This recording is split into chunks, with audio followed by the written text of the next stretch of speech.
Hello again, everyone, and welcome to another edition of the Inside Lowell Daily Pulse, the Monday, March 24th edition of the Daily Pulse. We're kicking off a brand new week here in Lowell and the world around it. A messy Monday, right? A little snow out there at one point, some rain.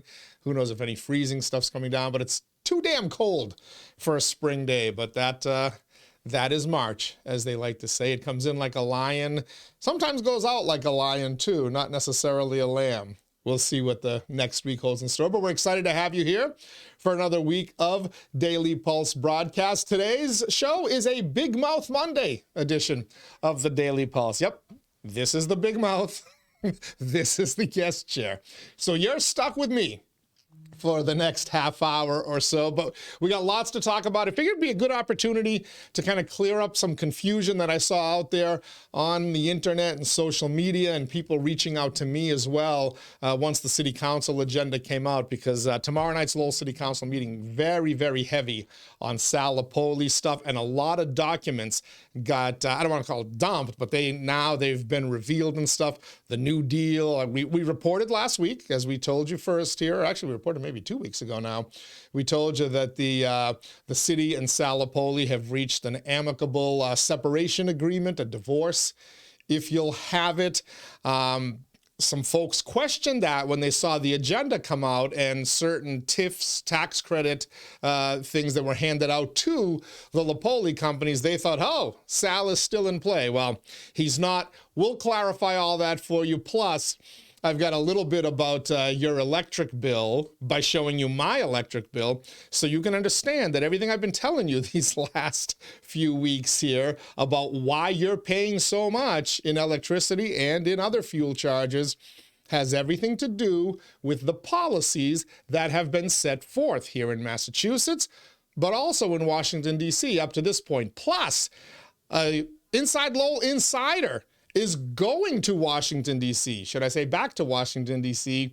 to work. We'll tell you about all of that. First, let me thank our Daily Pulse sponsors. Of course, Ray Booten, who's a licensed realtor in Massachusetts and New Hampshire. He's a certified appraiser in both of those states as well. So if you're looking to buy or sell a home, a business, or a commercial property, Real Estate Ray Booten is your man. And you can find him on that website, realestaterayBooten.com. Thank you as well to our friends at WellPoint for hosting us here in the WellPoint studios. WellPoint is the only health plan offering healthcare benefits exclusively to Massachusetts GIC members. At WellPoint, your whole health is their whole point. And we remind you that the open enrollment period for everybody enrolled in the GIC here in Massachusetts kicks off next week, April 2nd. Those of you who are with WellPoint, you know very well the benefits of that and why they are the leader in the Bay State in insuring folks under the GIC. But you can search around if you want a different plan, change it, upscale it, downsize it, whatever you want to do. Now's your period, April 2nd through, I believe, May 1st. If you're not with WellPoint, do me a favor, check them out. You will benefit from going with them. All right, let's get right down to it. Quickly, I got my electric bill last Friday, and I decided to look at it a little bit more carefully to see just how much is going towards these, dare I say, green initiatives that Governor Maura Healey and many others have championed in Massachusetts over the last decade or so, and in Washington, D.C. up until January 20th. Hopefully, we get a little bit of a reversal, because I want to show you my energy bill right here. Now, this is my electric bill. It's a little bit lower than the gas bill, because most of my house is heated with gas, some of it with electricity. But my bill was about $395 for the last month. And you can see right there, that is the delivery charges. $228, more than half of my personal electric bill is in the form of these quote-unquote delivery charges as opposed to the electricity itself. I want you to look, first of all, look at the red stuff and the arrow and where it's pointing. The electric vehicle charge. Now it's only 44 cents, right? What's the big deal? 44 cents. Yeah, not a biggie. Well, add it in with all the others and it becomes pretty big. But I just want you to know, everybody, all of my leftist friends out there who have made Elon Musk public enemy #1 and can't stand his guts. He's evil. He's destroying the country. He's an unelected king, blah, blah, blah, blah, blah, blah, blah. Your Commonwealth of Massachusetts is sending him a kiss every single month in the form of your electric bill. Now, granted, he's not the only electrical vehicle company out there, but he's the biggest, the best by far, and the most expensive too, right? a lot of wealthy folks tooling around in their Teslas, many of them hating on Elon Musk, ready to trade them in. But every month, you send Elon Musk a kiss in the mail via your electric bill. And that is your government doing it for you. Your government is making you pay him. If you can't stand Elon Musk's guts, maybe you should talk to Maura Healey. Maybe you should talk to the folks in Washington, D.C., who are going to lose their minds when we start to do away with some of these things. By the way, you also had been giving Elon Musk a subsidy because you were giving, I think it was like $5,000 or something for people who bought electric cars, which allowed electric cars to go up in price. Miraculously, once the Biden administration started doing it, the Trump administration has done away with that. They've done away with the kiss in the mail for people who buy Elon Musk's vehicles, but you're still giving him a nice big kiss. Hopefully it's as good for you as it is for the richest man on the world. But look at these other charges, and I've highlighted the prices in yellow. Some of them, like the kiss to Elon, 44 cents, 58 cents for the renewable energy charge, $8.39 for your distributed solar charge, solar. What is the energy efficiency surcharge? The two biggest numbers there, energy efficiency charge, $34.82. You know what that is, folks? That's the Mass Save program. That is you paying money to generally wealthy folks who put things like solar panels on their house, or they do other things to insulate their homes. Things that poor people can't really afford. Working class people struggle like you know what to get it done. But you are subsidizing that every single month to a pretty good figure. That's my subsidy right there. Now, look at the other one, the net meter recovery charge, $20.12. And that is for the people who've installed solar panels on their house and are selling the energy back to the grid, to everybody else.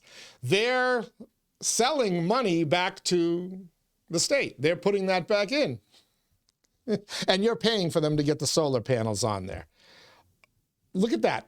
5 different items. Now, there's a transmission charge. Of course, that's for the wires and whatever.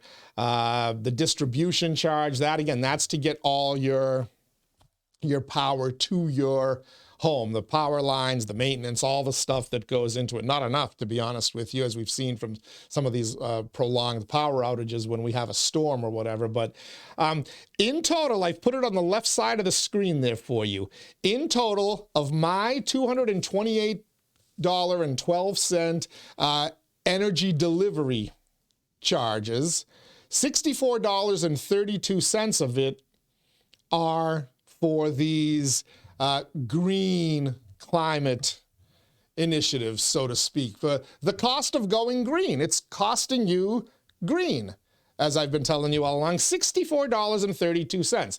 Some quick handy dandy math. What's that percentage? 64.32 divided by 228.12 means 28% of my energy delivery goes towards these initiatives. Plus that little kiss for Elon as well. I like Elon. I wouldn't mind giving Elon a kiss on the cheek, but I don't want to give him a kiss on my electric bill. That's completely unnecessary. But 28%, I'm going to guess everybody's bill is similar. That, depending on how much your bill is, how much energy you're using, I think you're getting charged a very similar percentage. So I bet if you total your numbers on your electricity delivery charges, and then total what those 5 little things I've highlighted are for for saving the planet, so to speak, 28% of your energy delivery goes towards that. Now that's completely separate from what these initiatives are doing to the price of fuel itself, right? The cost of your electricity,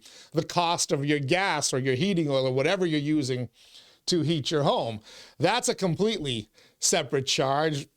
Good luck figuring that out, but I can tell you your electric bill hasn't gone down, has it? Since the greener and greener we get, the higher and higher your electric bill gets, doesn't it, folks?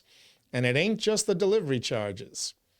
It's the actual energy itself, the electricity itself, the gas itself, so on and so forth. So, when Maura Healey starts to talk to you about corporate greed and all this other stuff on behalf of National Grid and Eversource and everybody else, just remember, folks, none of this is corporate greed right here. That 28% is not corporate greed. That's government greed. That's government virtue signaling. And are they really making a difference? We can debate that, but I thought it was important for you to know that as soon as I saw my electric bill, I'm like, you know what? I'm gonna share at least this portion of it with everyone. So you could see that everything we've been telling you over the last month or so is we're trying to give $50 rebates and 5% rebates while we let the electric companies tack it on in the summer months, etc. Policy has a price. Policy has a price. Now, you may think it's worth it. You may think that 28% is worth it, and God bless you. I do too. But do you really want to, do the lower middle class people, do the working class people, do those who are living in poverty, and they're getting their fuel assistance, by the way, but it's coming out somewhere else. Yeah, is it really worth it? Are you really saving the planet? I'm not so sure. But if you believe in this stuff, 28% is a small price to pay for saving the planet, right? That's what they'll have you believe. I'm not buying it. I think it's not making. I don't think it's making a difference, period. And I think that the only difference it's making is to your finances. But I digress. Check out your own bill. Do your own little homework right there. See what it's costing you, and then see if you still think it's worth it. And also, maybe you could at least get if nothing else, could you at least join me in protesting to Governor Healey and Senators Warren and Markey and everybody else who's going to champion all of these electric car things that Elon Musk doesn't need our 44 cents or whatever proportion of that 44 cents he gets. He doesn't need it. He doesn't need poor people to subsidize him. He's doing just fine on his own. But if you want to keep sending him a kiss in the mail every month, knock yourselves out. Me, I'd rather give him a kiss on the cheek. You tuned into the Inside Lowell Daily Pulse. Started off this Big Mouth Monday in style on the Daily Pulse. I'm your host, Teddy Panos, coming to you from the WellPoint Studios. Going to talk about tomorrow night's Lowell City Council agenda because there's a lot of stuff in there about the future of the Hamilton Canal Innovation District, and by extension, the city of Lowell, too. And a lot of that is finally being explained after months upon months of executive sessions and private negotiations between the city and Sal Lupoli. Going to get to all of it first. Let's thank our Daily Pulse sponsors. We've already mentioned Real Estate Ray Booten, licensed realtor in Massachusetts and New Hampshire, certified appraiser in both of those states as well. Find them online at realestaterayBooten.com. Thank you as well to our friends at WellPoint. At WellPoint, your whole health is their whole point. Washington Savings Bank, banking that goes the extra mile. Make the switch now to Washington Savings Bank. TMI Properties, quality and value at every price point. Find your perfect space with TMI. Mahoney Oil, providing warmth and protection at Greater Lowell and Southern New Hampshire since 1925. And trust me, folks, you're still going to need that warmth and protection at least for a little while longer. Summer's not here yet. Hell, late spring isn't even here yet either. Thank you as well to the Greater Lowell Community Foundation, improving the quality of life in Greater Lowell through strategic, impactful philanthropy. Francis E. Preventure Insurance, protecting your most trusted assets since 1982. And by the Massachusetts Pirates. who are bringing all the hard-hitting action and excitement of arena football to the Mill City. I was there Friday night. Not the outcome we would have wanted. The Pirates did not play well. Disappointing performance on the field, but off the field, a lot of fun for the family. My kids, as always, had a blast. There were some local angles there. Sal Lupoli Jr., speaking of Sal Lupoli, his son, one of the stars on defense, blocking an extra point at one point, making some key tackles, played with a lot of energy for the crowd. It was good to see a local kid from Chelmsford High, Bentley University, on that field. Also, one of the Pirates' dance and cheerleading team members is a 19-year-old Lowell resident, Grace Hovey. It was great to see her out there as well. She was out in the crowd posing for pictures with people out there, and these young kids love being around either football players or cheerleaders. So a lot of local angles, and one more inside Lowell angle, because there's always an inside Lowell angle, is there not? If you were at the game, you probably saw our banners up there. We got a couple more this year than we had last year. Thank you, Jawad, and the folks at the Pirates for getting us out there. We're in the end zones now, so you get every time somebody scores, they do so with Inside Lowell in the background. But the national anthem for the season opener, performed by none other than our own podcaster, Tanisha Scarlett. Tea Time, the host of Tea Time. Hell of a singer from the band T and the Gents. You've probably seen him if you've been to any of the city events throughout the years here. She also belts out a mean Star-Spangled Banner, so it's good to see Tanisha there as well. Anyway, Pirates back home this coming Friday night, another home game. Hopefully they can reverse their fortunes and get their first W of the season. All right. Confirmed on the Lowell City Council agenda when it was released Friday, and it will be discussed tomorrow. A lot of documents there spelling out the agreement, the new company that's coming in to replace Sal Lupoli on parcels 2, 3, 4, and 5 in the Hamilton Canal Innovation District. And we'll also start to get a little insight into how all of that came about, because councilors Eric Gitcher and Corey Robinson have filed a motion. I'm sorry, it was Eric Gitcher, I believe, filed that on by himself, asking the city manager to release the executive session minutes. And there actually is an executive session to go over those minutes and to release them. So we'll see a little bit of the negotiations there. I have been told that the divorce agreement, the divorce separation, was a 9-2 vote in favor of going forward the way the city manager had wanted to with the negotiations. That was my information. I'm told that Councilors Gitcher and Councilor Robinson were the two no votes on the new agreement. We'll find all that out officially. But there was some confusion when the agenda first came out. Somebody immediately reached out to me, somebody who follows this stuff closely, and said, hey, you reported that Lupoli was gone, that they had, they made a deal with him and he's going to bring in another person. Somebody else is coming in that will take over those parcels and develop them more to the city's liking. And yet there's a bunch of documents in there.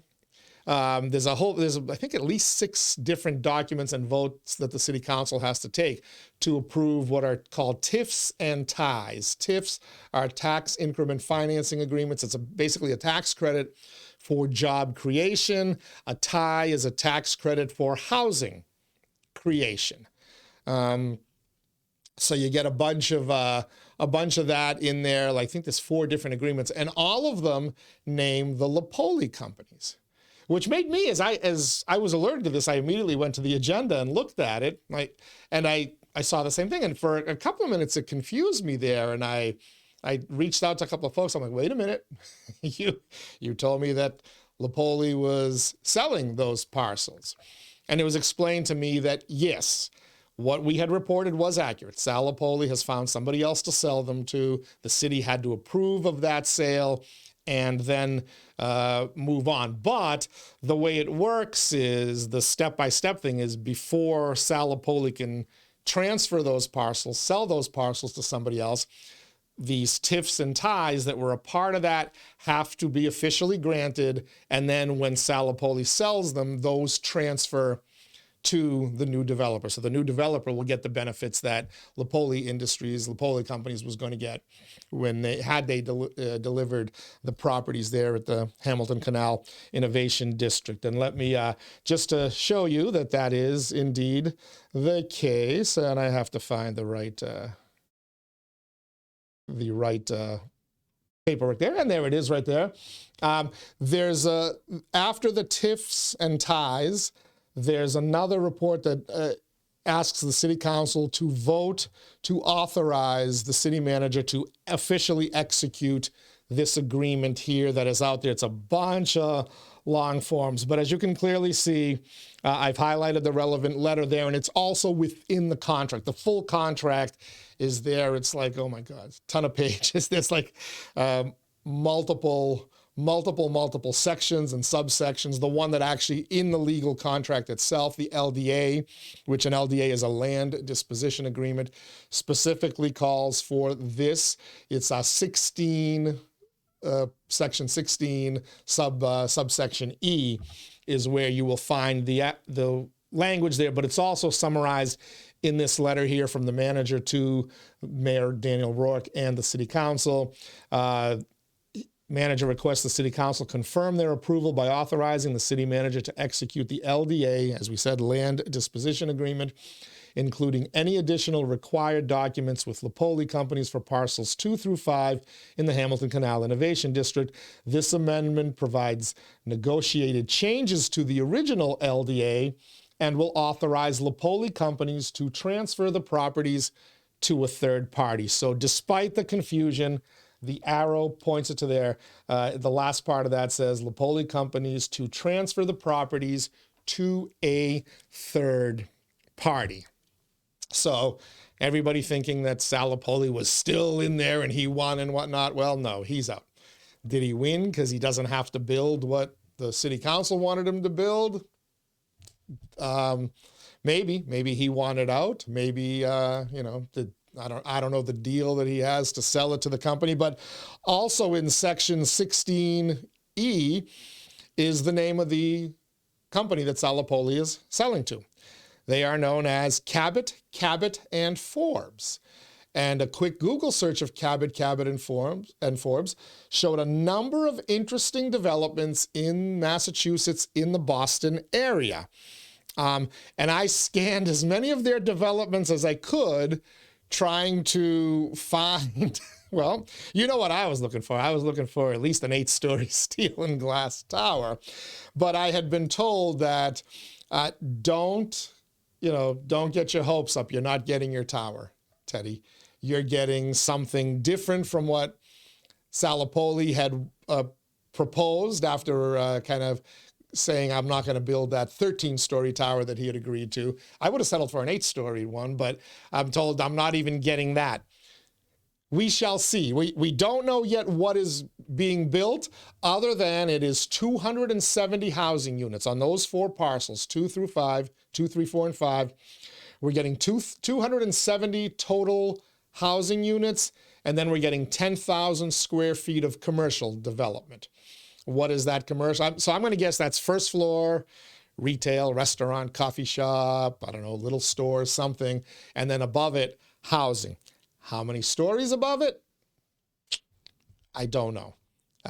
Nobody's given me that information. Everyone's being tight-lipped up to this point. Perhaps tomorrow night that will become public. Perhaps tomorrow when City Councilor Rita Mercier joins us on the Daily Pulse. Maybe she'll finally be at liberty to say what we're getting from Cabot, and Forbes. I have been told that the LDA, the Land Disposition Agreement, is much stricter than, well, much stricter according to some, slightly stricter according to others, in that it places specific timelines and benchmarks that have to be met. Again, this is all spelled out. If you go look at the City Council agenda, lowellma.gov, if you look at City Council agendas, you'll see it. It's all out there, all of these reports, the LDA, and it'll tell you exactly what it encompasses.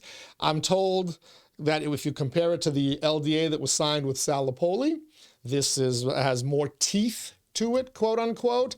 It puts the city in a stronger position to keep certain benchmarks, timeframes that need to be met for this, and that it will ultimately lead to, barring an act of God, earthquake, tornado, whatever, or another, excuse me, another accidental bat market leak from Wuhan, China. This will move forward. This paves the way, and that CCF, Cabot, and Forbes, will actually start moving relatively quickly on this new property. But so I want to go back to my trusty little screen here, and as I scanned Cabot, and Forbes' portfolio, I saw they've done a bunch of stuff in Boston, and it's nice looking stuff. Some of it 2 and 3 stories, some of it 5 and 6 stories. I've seen artist renditions that have towers in the background. I don't know if those are theirs or those are just the Boston skyline, but this one jumped out at me in particular here because it's an artist rendition, but it's an area well traveled, right? You know this area of Boston there. You kind of see it off the Rose Kennedy Greenway there, right? Getting on and off the highway, getting to Washington Street. And it's the type of building that, maybe the colors are a little different, right? You get a little more red brickish, you get a little more grayish or whatever in Lowell, and you start to look at, it starts to look a little bit like those wind property things that have already gone into the Hamilton Canal Innovation District. But this one caught my eye because if you start counting up floors via the windows, 1, 2, 3, 4, 5, 6. 6 stories. Now, if I'm also guessing, and this, by the way, this is just pure conjecture. I don't know what that project specifically entails. I don't even know if it was built yet or if it was proposed yet. But you've got a first floor, what looks like commercial there, right? It's set off with a little different coloring, a little different hue, right? There's your first floor commercial, and then 5 stories of, I don't know if that's office space. I don't know if it's housing. But given what's happening in Lowell, what you're going to probably get, based on what I've seen from the portfolio of this developer, is you're going to get that first floor, 10,000 square feet of commercial. And then above it, you're going to get something, whether it's 3, 4, 5 levels of housing. Can we hope for 6 level? Can we hope for a tower? But as I was told, you're not getting your office tower. You're probably going to get something more along these lines. Again, it's a pretty building. It's better than nothing. But I have to admit, I'm a little disappointed.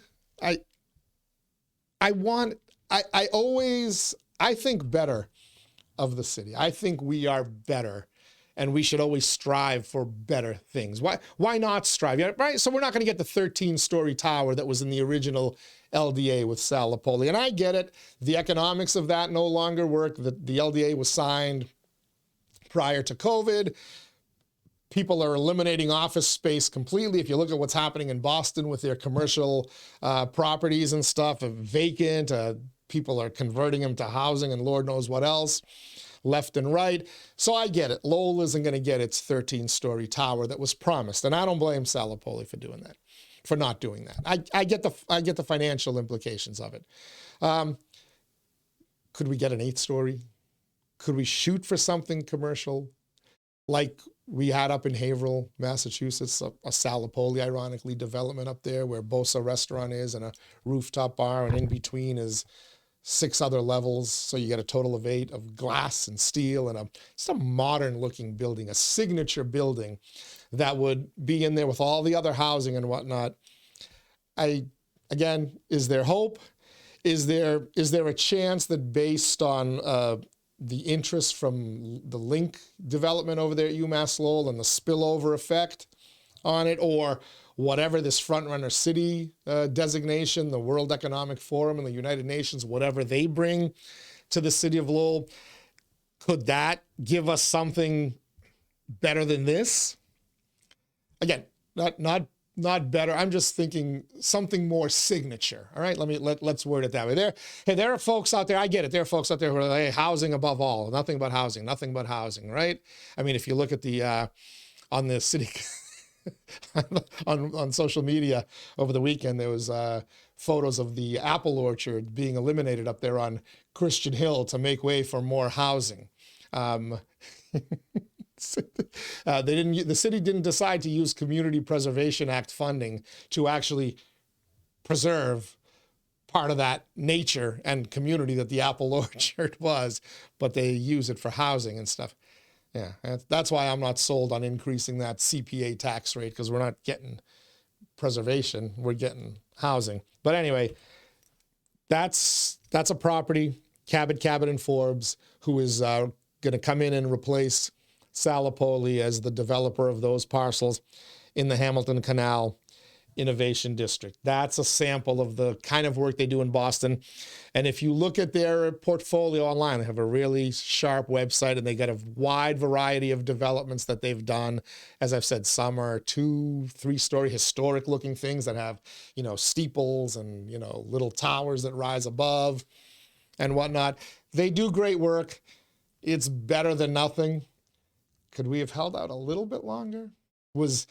I'd love to know the legal ramifications of that, because while I want to be critical, I also have realized enough just by the fact that we went from it's time for Lupoli to go, lots of public proclamations of we're going to kick him out, he's gone, boom, he didn't build what he promised, boom, he's out.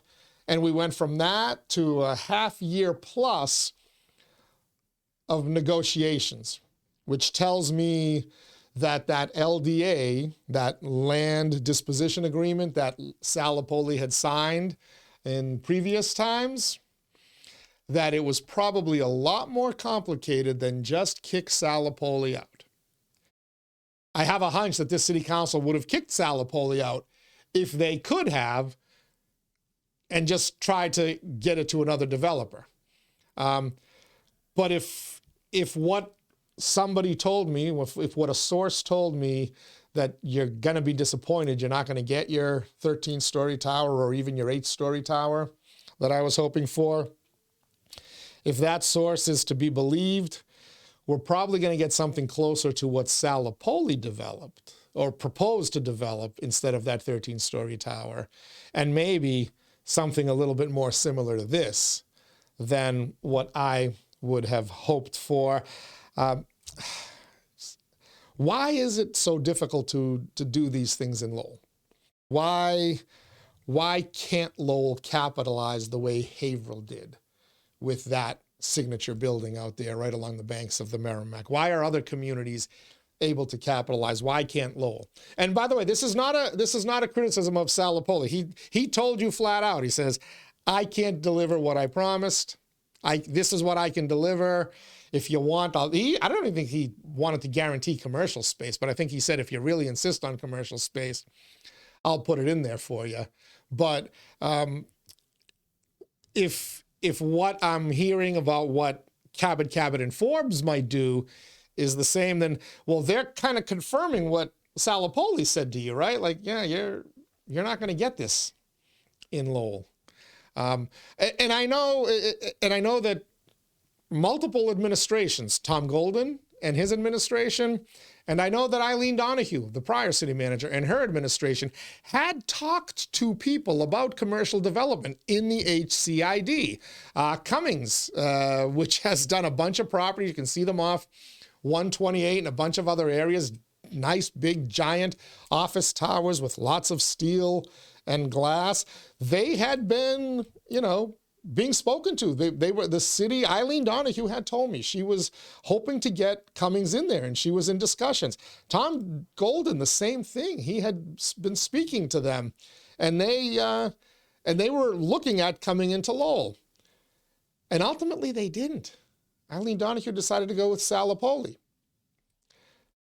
Tom Golden and the city apparently are going with 𝐃𝐚𝐢𝐥𝐲 and Forbes as they replace Lupoli. They're not going with 𝐃𝐚𝐢𝐥𝐲 or any of these other giant office developers. So maybe me being disappointed is I should be glad to just get what I'm getting, right? For Lowell to get what it's getting, whether it's this or something similar. Maybe the economics of the city of Lowell do not justify anything different right now. Will that be different in 3 years when Link is up and running, either partially or in its entirety? Will that be different in 3 years when we've started to see some of the, what we're told is billions of dollars of investment start to come in from the Frontrunner Cities initiative? Maybe, but it appears that right now it's the best Lowell is going to get. So the decision the councilors apparently had to make was, well, do we just hold out? Do we wait? Do we wait another 3 years? Do we wait 5 years? However long it takes. We've already been waiting since what, 2008, 2009? You know, we Trinity had come in and they didn't develop. They were the original master developer, right? And all they developed was one building, took the low-hanging fruit, and they were gone too. So maybe I need to temper my expectations of Lowell. Maybe Lowell needs to temper its expectations. I know there are some folks out there, these negative ninnies, who think that Lowell can't have a Hive and a Kerouac museum. That was another discussion on social media over the weekend. I believe Lowell deserves better. I believe Lowell is capable of better. I believe there will come a time where Lowell will be better, and a lot of what we were hoping for in Hamilton Canal Innovation District will have been attainable. I hope that, I hope that the negotiations with Cabot and Forbes aren't over with yet. I would dangle some of these Frontrunner City and Link carrots out in front of them and say to them, hey, can you develop something a little bit closer to the original village? Maybe the full parcels 2, 3, 4, and 5 don't have to be an office tower, but maybe one of those parcels can just have some type of signature building rising around above what's already out there. Do we really want the courthouse to be the signature building in that development? Make me sick. Anyway, a lot of this will be cleared up tomorrow night, I believe, as the council finally is able to have these discussions in public. We may see some of the things from the councilors themselves and how they were thinking along the way. And once the executive session meetings are released, we'll get some semblance. I say some because those meeting minutes are not going to give you the full scope of the conversations, but we'll get a little bit more insight into that tomorrow night. And maybe, just maybe, City Councilor Rita Mercier will spill all the beans when she joins us on tomorrow's Daily Pulse.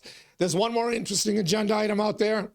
I promise I won't spend that much time on it, but City Council Motion 4.3, Councilor Robinson and Councilor 𝐃𝐚𝐢𝐥𝐲 request City Manager have the Law Department provide a draft panhandling ordinance that preserves First Amendment protections.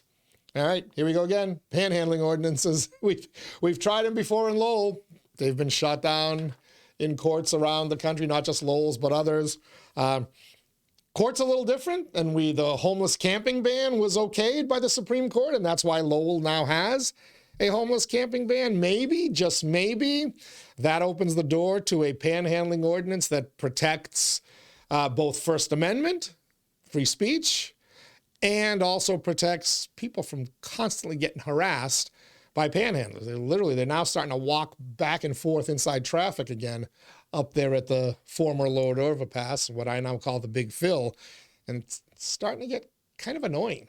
Just stand on the side, okay, walking in and out of traffic, knock it off. All right, a couple of other quick items before we say goodbye. Got some feedback to get to from the last week, but I do want to mention, I mentioned Inside Lowell contributor Tanisha Scarlett, Tea Time from the Tea Time podcast, singing the national anthem at the Pirates game last Friday night. Another one of our insiders is losing that insider status because he's got to go back to Washington, D.C. and work for the Department of Energy again. Our own Angelo Kokkinos, who came to Lowell from Greece and calls the greater Lowell area his adopted home. He used to work for the Department of Energy back in the day before retiring. I think in 2021, I think he retired. He's being brought back as a senior advisor at the Department of Energy. He'll be in charge of overseeing renewables and certain components of renewable energy and fuel. So he's going to be a senior advisor. He won't be overseeing it. He'll be a senior advisor. I apologize, but congratulations to Angelos and my fellow Greek.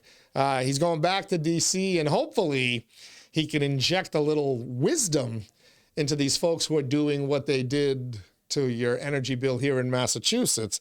And maybe he can stop sending a kiss every month to Elon Musk. But if he can meet Elon Musk and introduce me to him, we'd love to get Elon Musk and Angelos on a Daily Pulse podcast.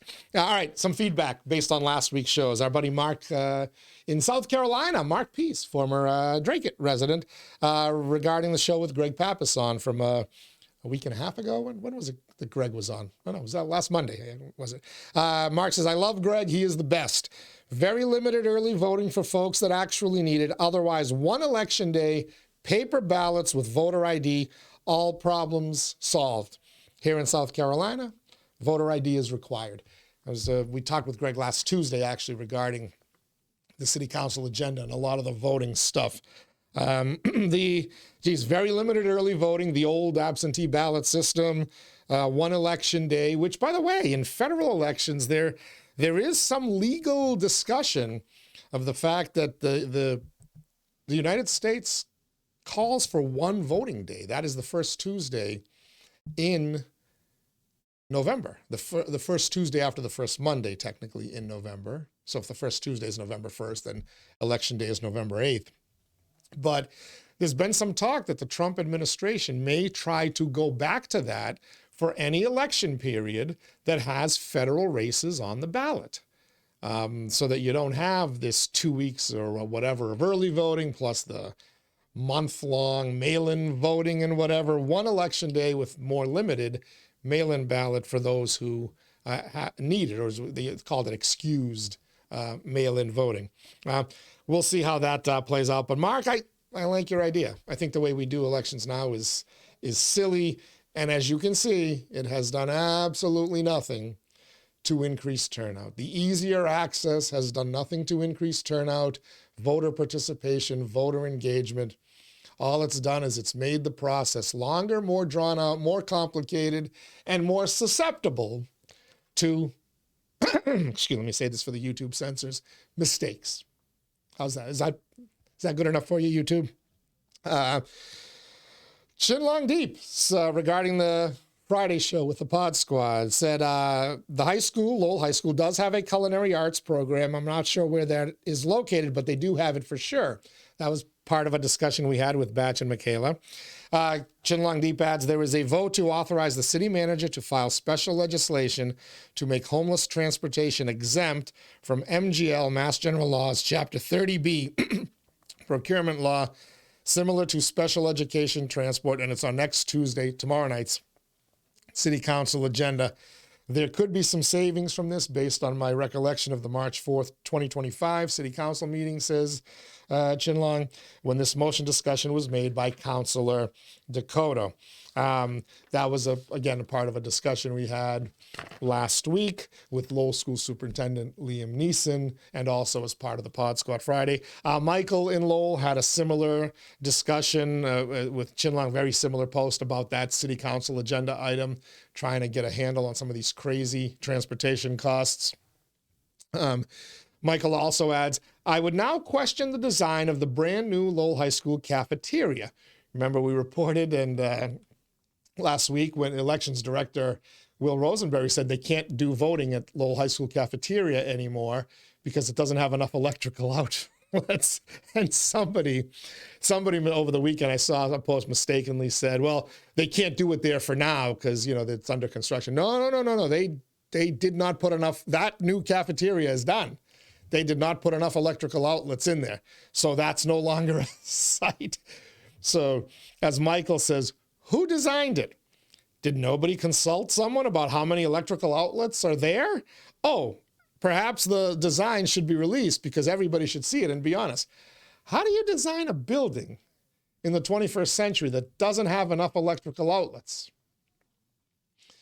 The old Lowell High cafeteria, which was built in 1980? 45 years ago, had enough electrical outlets for them to vote there. The new one doesn't? 1980, no cell phones, no real laptops and computers, no tablets, iPads, no smart boards, visual devices, all this other stuff, electrical devices.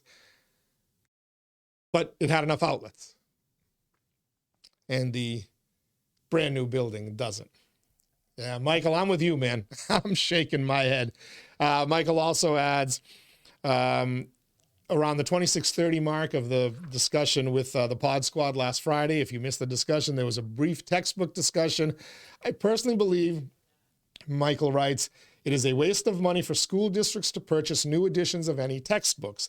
This is why they should buy exam/desk copy for review and see if there are any differences whatsoever with them.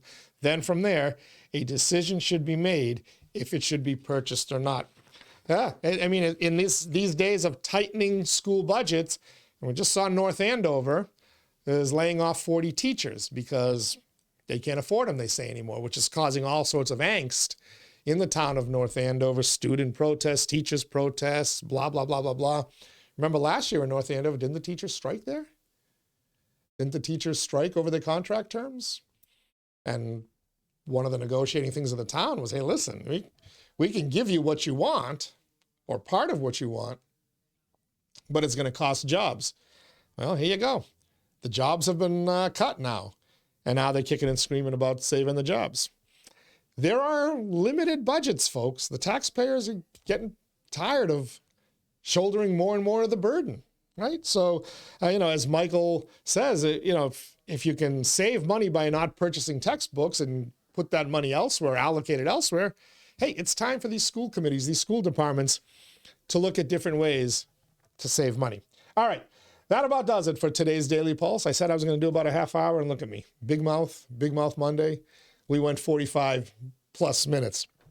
I want to thank you for joining us here whenever you're watching this, whether you watch it when it drops on Monday, March 24th at noon, or at some point in the future. We thank you for checking out all of the Inside Lowell Daily Pulses. As we like to say, we provide news, information, and entertainment on your schedule, not ours. Tomorrow, City Councilor Rita Mercier will join us. Wednesday, former Lowell Mayor Bill Samaras will join us. We'll talk to him about that original binding legal document with Sal Lupoli and why it became so difficult to enforce and such a cause of consternation for future city councils. On Thursday, who do I have Thursday? I got somebody. I can't remember. And then on Friday, Leslie Boder will join us. We'll have a big fun Friday. Till then, everybody stay safe, stay warm on this chilly Monday, and we'll catch you on the other side.